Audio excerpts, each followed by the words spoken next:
Shalom saudara yang dikasihi Tuhan. Hari ini kita akan mendengarkan kebenaran firman Tuhan dengan judul Impactful Obedience. Dalam kehidupan ini, kita diperhadapkan dengan pilihan-pilihan dan keputusan-keputusan.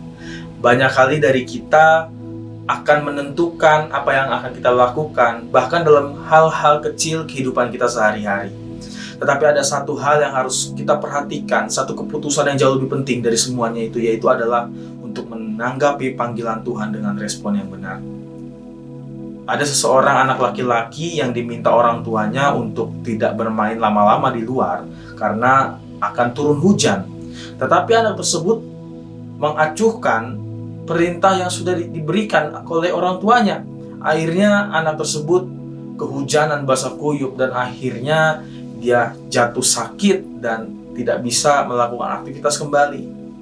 Sama halnya dengan kehidupan kita dengan Tuhan. Ketika Tuhan sudah memberikan cara hidup yang benar untuk kita lakukan, tetapi kita mengacuhkan perintah itu, ada kalanya kita akan sama seperti anak ini. Kita juga akan merasakan sakit. Akhirnya kita juga tidak bisa bertumbuh di dalam Tuhan. Bahkan karena kita meragukan, bahkan kita tidak dengar-dengaran, kita tidak taat, akhirnya kita jatuh ke dalam kesalahan-kesalahan yang seharusnya kita tidak terima. Nah, sekarang kita akan melihat mengapa Simon Petrus bisa merespon dengan benar ketika Yesus menyuruhnya untuk menebarkan jala meskipun dia sudah bekerja keras semalaman tanpa hasil. Apa yang mendorong Simon untuk mengabaikan pengalamannya sebagai nelayan yang berpengalaman dan memilih untuk taat kepada perintah Allah? Mari kita lihat bagaimana respon yang dimiliki oleh Simon Petrus. Mari kita buka Alkitab kita dalam Lukas 5 ayat 1-11. Pada suatu kali Yesus berdiri di pantai Danau Genezaret, sedang orang banyak mengurumuni dia hendak mendengarkan firman Allah. Ia melihat dua perahu di tepi pantai, nelayan-nelayannya setelah turun dan sedang membasuh jalannya. Ia naik ke dalam salah satu perahu itu, yaitu perahu Simon, dan menyuruh dia supaya menolakkan perahunya sedikit jauh dari pantai. Lalu ia duduk dan mengajar orang banyak dari atas perahu.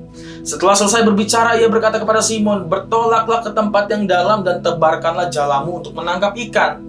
Simon menjawab, "Guru, telah sepanjang malam kami bekerja keras dan kami tidak menangkap apa-apa, tetapi karena engkau menyuruhnya, aku akan menebarkan jala juga." Dan setelah mereka melakukannya, mereka menangkap sejumlah besar ikan sehingga jala mereka mulai koyak.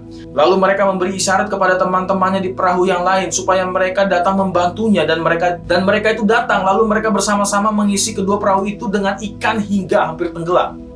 Ketika Simon Petrus melihat hal itu pun, ia tersungkur di depan Yesus dan berkata, "Tuhan, pergilah daripadaku karena aku ini orang berdosa." Sebab ia dan semua orang yang bersama-sama dengan dia takjub oleh karena banyaknya ikan yang mereka tangkap. Demikian juga Yakobus dan Yohanes anak-anak Zebedeus yang menjadi teman Simon. Kata Yesus kepada Simon, "Jangan takut, mulai dari sekarang engkau akan menjala manusia." Dan sesudah mereka menghela perahu-perahunya ke darat, mereka pun meninggalkan segala sesuatu lalu mengikut Yesus. Saudara yang dikasihi Tuhan, apa respon yang dimiliki oleh Simon Petrus sehingga mereka bisa mengalami mujizat yang sangat besar? Ada 2 M yang mau saya bagikan. Yang pertama adalah miliki ketaatan kepada Tuhan. Ayat 4-7 menjelaskan bahwa meskipun mereka ragu karena pengalamannya sebagai nelayan, mereka ini tetap memutuskan untuk taat kepada perintah Yesus agar melemparkan jalannya ke laut. Ini menunjukkan bahwa ketaatan seringkali memerlukan keberanian untuk menghadapi yang namanya keraguan dan kondisi yang tidak menguntungkan. Ya, ketaatan bukan hanya sekedar melaksanakan perintah, tetapi juga tentang mempercayai hikmat dan rencana Tuhan meskipun kita belum melihat gambaran besarnya. Meskipun mereka belum menangkap apa-apa, tetapi jika Kristus yang menyuruhnya, mereka akan melakukannya. Bayangkan jika seorang petani menanam bibit pohon buah, dia tahu agar pohon tersebut bertumbuh dengan baik, ia harus mengikuti petunjuk-petunjuk yang ada, seperti menyiram air secukupnya, memberikan pupuk pada waktu yang tepat, bahkan memastikan pohon itu mendapatkan cukup sinar matahari. Sudah pasti dia akan mendapatkan buah yang baik ketika dia melakukan perintah-perintah itu, mengikuti petunjuk-petunjuk itu. Nah, bayangkan jika petani mengabaikan hal-hal petunjuk-petunjuk demikian.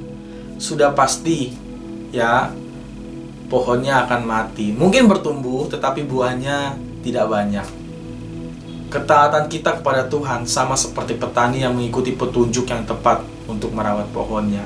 Tuhan memberikan kita petunjuk itu untuk hidup benar, tetapi kita juga harus bisa taat kepada perintah-perintahnya sehingga kita menghasilkan buah yang benar dalam kehidupan kita. Lalu yang kedua, memiliki kerendahan hati kepada Tuhan.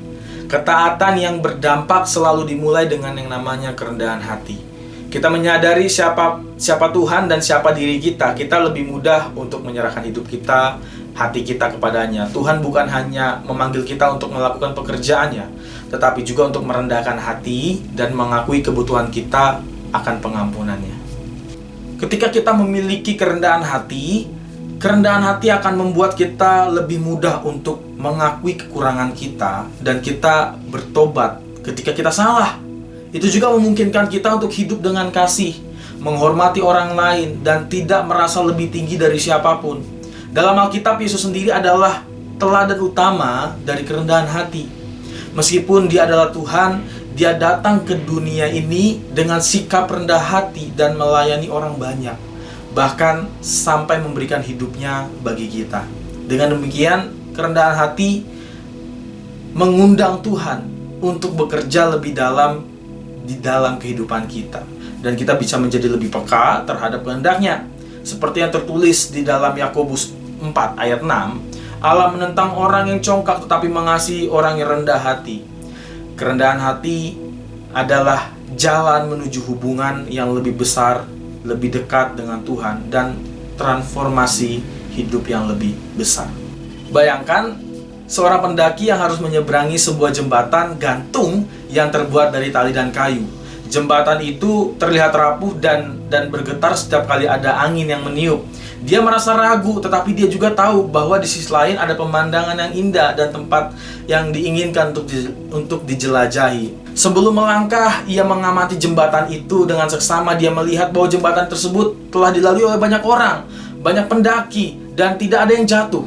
Dia memutuskan untuk mempercayai kekuatan jembatan itu, meskipun penampilannya menakutkan. Dengan satu langkah, dia mulai menyeberang, 2 langkah, 3 langkah. Selama perjalanan melalui jembatan, angin bertiup kencang dan dia pun merasa yang namanya ketegangan. Namun dia terus maju, mempercayai bahwa dia akan sampai dengan selamat. Setiap langkah yang diambilnya semakin menguatkan kepercayaannya. Akhirnya dia tiba di sisi yang lain dengan perasaan yang lebih lega dan bahagia.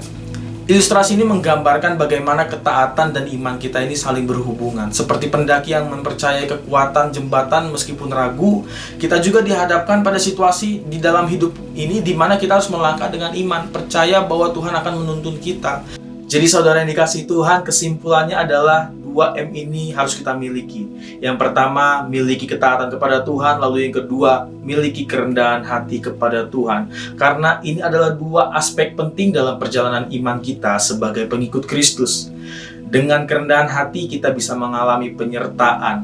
Bahkan dengan ketaatan kita akan mengalami berkat-berkatnya yang membawa kita kepada hidup yang lebih baik dan sesuai dengan rencananya. Tuhan Yesus memberkati.